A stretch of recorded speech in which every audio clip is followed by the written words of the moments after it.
नमस्कार, सी न्यूज़ भारत देख रहे हैं आप। मैं हूं अखिलेश पांडे। वक्त हो चुका है न्यूज़ बुलेटिन का। खबरों के इस बुलेटिन में सबसे पहले हम बात करेंगे अम्बेडकर नगर की, जहां से हमारे संवाददाता हरिलाल प्रजापति ने खबर भेजी है।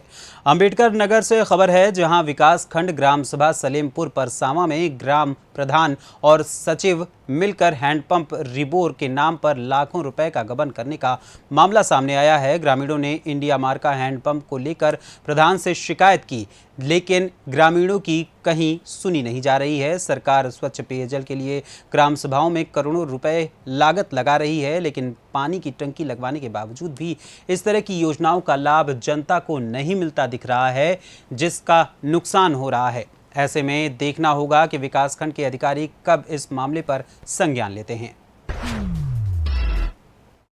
अगली खबर कन्नौज से हमारे संवाददाता सीबू सैनी ने भेजी है। खबर कन्नौज से है, जहां रमजान के आखिरी जुमे अलविदा नमाज पर इस बार पुलिस कुछ ज्यादा ही मुस्तैद नजर आ रही है।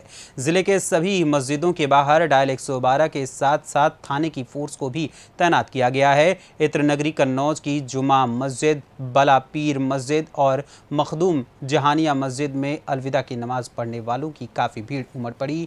यहाँ नमाजियों ने धूप में खड़े होकर नमाज अदा की। पूरे शहर में सीओ सदर प्रियंका वाजपेयी फोर्स के साथ लगातार गश्त करती रहीं। मस्जिदों में अलविदा की नमाज के बाद देश में अमन तरक्की के लिए दुआ मांगी गई। लोगों ने अलविदा पर रमज़ान ख़त्म होने का भी गम जाहिर किया। अलविदा की नमाज हम लोगों ने आज अल्हम्दुलिल्लाह बड़े सुकून इत्मीनान के साथ अदा की है। और ये जुमा चूँकि रमज़ान का आखिरी जुमा है, इसीलिए इसको जुमातुल वदा अलविदा का जुमा कहते हैं। और इसका महीने का जाने का गम बहुत ज़्यादा हम लोगों पर रहता है, चूँकि ये रमज़ान की जो खुशियाँ हैं, रमज़ान की जो बरकतें हैं, ये आम तौर से आम दिनों में नहीं होती हैं। इसमें बंदा चाहे कुछ भी खाए, कितना ही खाए पिए, उसका कोई हिसाब व किताब भी नहीं है। और इस मुबारक महीने में सवाब ज़्यादा बढ़ा दिया जाता है। हम फ़र्ज़ अगर पढ़ते हैं आम दिनों में तो फ़र्ज़ का सवाब मिलता है, लेकिन अगर हम ऐसे फ़र्ज़ अदा करते हैं तो हमको 70 गुना ज़्यादा सवाब मिलता है। नफिल का सवाब सुन्नत के बराबर, सुन्नत का सवाब और फ़र्ज़ के बराबर मिलता है। और इसमें तमाम लोगों के जो गरीब हैं, उनके लिए भी बड़े लोगों को ये हिदायत दी गई कि आप लोग जो गरीब तबका है उनके लिए भी खुशियाँ बाँटें और उनको भी ज़कात फ़ित्र की रकम अदा करें, ताकि वो भी अच्छे से ईद मना सकें। अगली रिपोर्ट अभिषेक तिवारी की है पाकुड़ से। खबर पाकुड़ से है, जहां जिला खनिज फाउंडेशन ट्रस्ट के शासी परिषद की बैठक लिट्टीपाड़ा विधायक दिनेश विलियम मरांडी की अध्यक्षता में शुक्रवार को समाहरणालय सभागार में संपन्न की गई।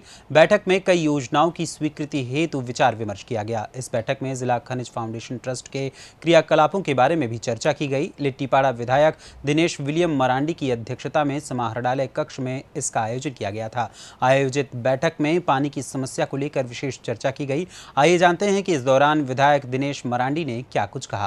पूरे जिला का, और इसमें हम लोग फर्स्ट प्रायोरिटी लिए कि अभी गर्मी का समय है, जिस तरह से पूरे जिला में जल का समस्या हुआ है, तो डीएमएफटी के तहत जहां भी हम लोग फर्स्ट प्रायोरिटी ले करके जल का व्यवस्था, चाहे डीप बोरिंग हो, उसका व्यवस्था किया जाए। और जहां पर अत्यंत ज़रूरी है कि वहाँ पर किसी कारणवश बोरिंग वगैरह अनसक्सेसफुल है, तो उसको फर्स्ट प्रायोरिटी लेते हुए वहाँ पर डीप बोरिंग का व्यवस्था फर्स्ट प्रायोरिटी में हम लोग लिए हैं।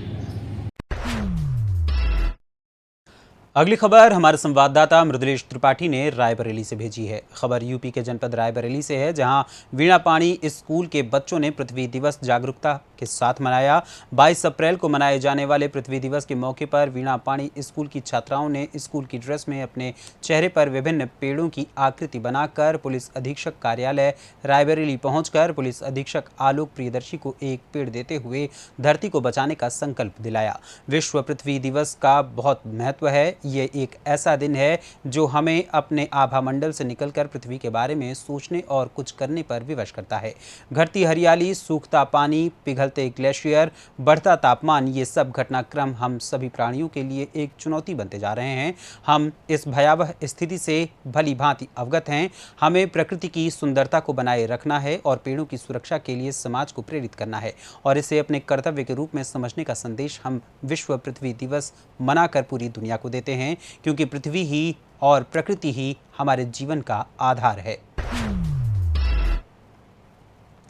अगली खबर विदिशा से हमारे संवाददाता पार्थ कुमार ने भेजी है। खबर विदिशा से है, जहां नगरपालिका में आज बड़ी हड़कंप की स्थिति निर्मित हो गई जब एक स्थायी सफाई कर्मी अपने अन्य साथियों के साथ पेट्रोल से भरी बोतल लेकर सीएमओ के चैम्बर में जा पहुंचा और उनकी मौजूदगी में पेट्रोल अपने सिर पर डालने की कोशिश करने लगा। आनन फानन में वहां मौजूद अन्य सफाई कर्मियों ने उसको ये कृत्य करने से रोका। आक्रोशित सफाई कर्मचारी का कहना है कि पिछले 2 माह से उसे वेतन नहीं मिला है। इससे घर का खर्च और बैंक की किश्त जमा करने में खासी परेशानी आ रही है। जब इस बाबत सीएमओ से पूछा गया तो उन्होंने कहा, यह गलत हरकत है, हमने आज ही वेतन अकाउंट में डाल दिया है। वित्तीय वर्ष पैसा आने में थोड़ी दिक्कत होती है। आइए जानते हैं इस दौरान उन्होंने क्या कुछ कहा। नाम है मेरा जिला अध्यक्ष और हम प्रतिदिन अध्यक्ष जी से और सीएम साहब से भी निवेदन कर रहे थे कि साहब इतनी तारीख हो गई उतनी तारीख हो गई, तो उन्होंने ये बोला कि साहब अभी हमारी जो लाडली भेड़ना में लगे हुए हैं सभी बाबू वगैरह, तो अभी थोड़ा अपन नहीं कर पाएंगे। आज आपके कार्यकर्ताओं ने क्या कदम तो उठाया? आज हमारे कर्मचारियों ने हमने सभी ने मीटिंग करी थी सवेरे, तो 11 बजे हमने किया सीएम साहब से खुद पर्सनल चर्चा करें अपन।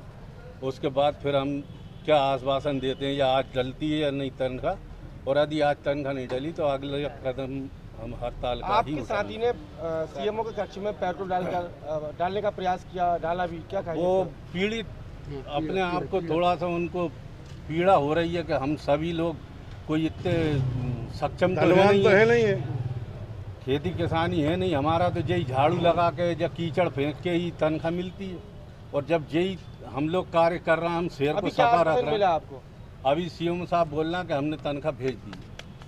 मामला भाई साहब ये है कि विगत 2 माह से हमारी कर्मचारियों की सैलरी बिल्कुल देने तैयार नहीं है नगर पालिका।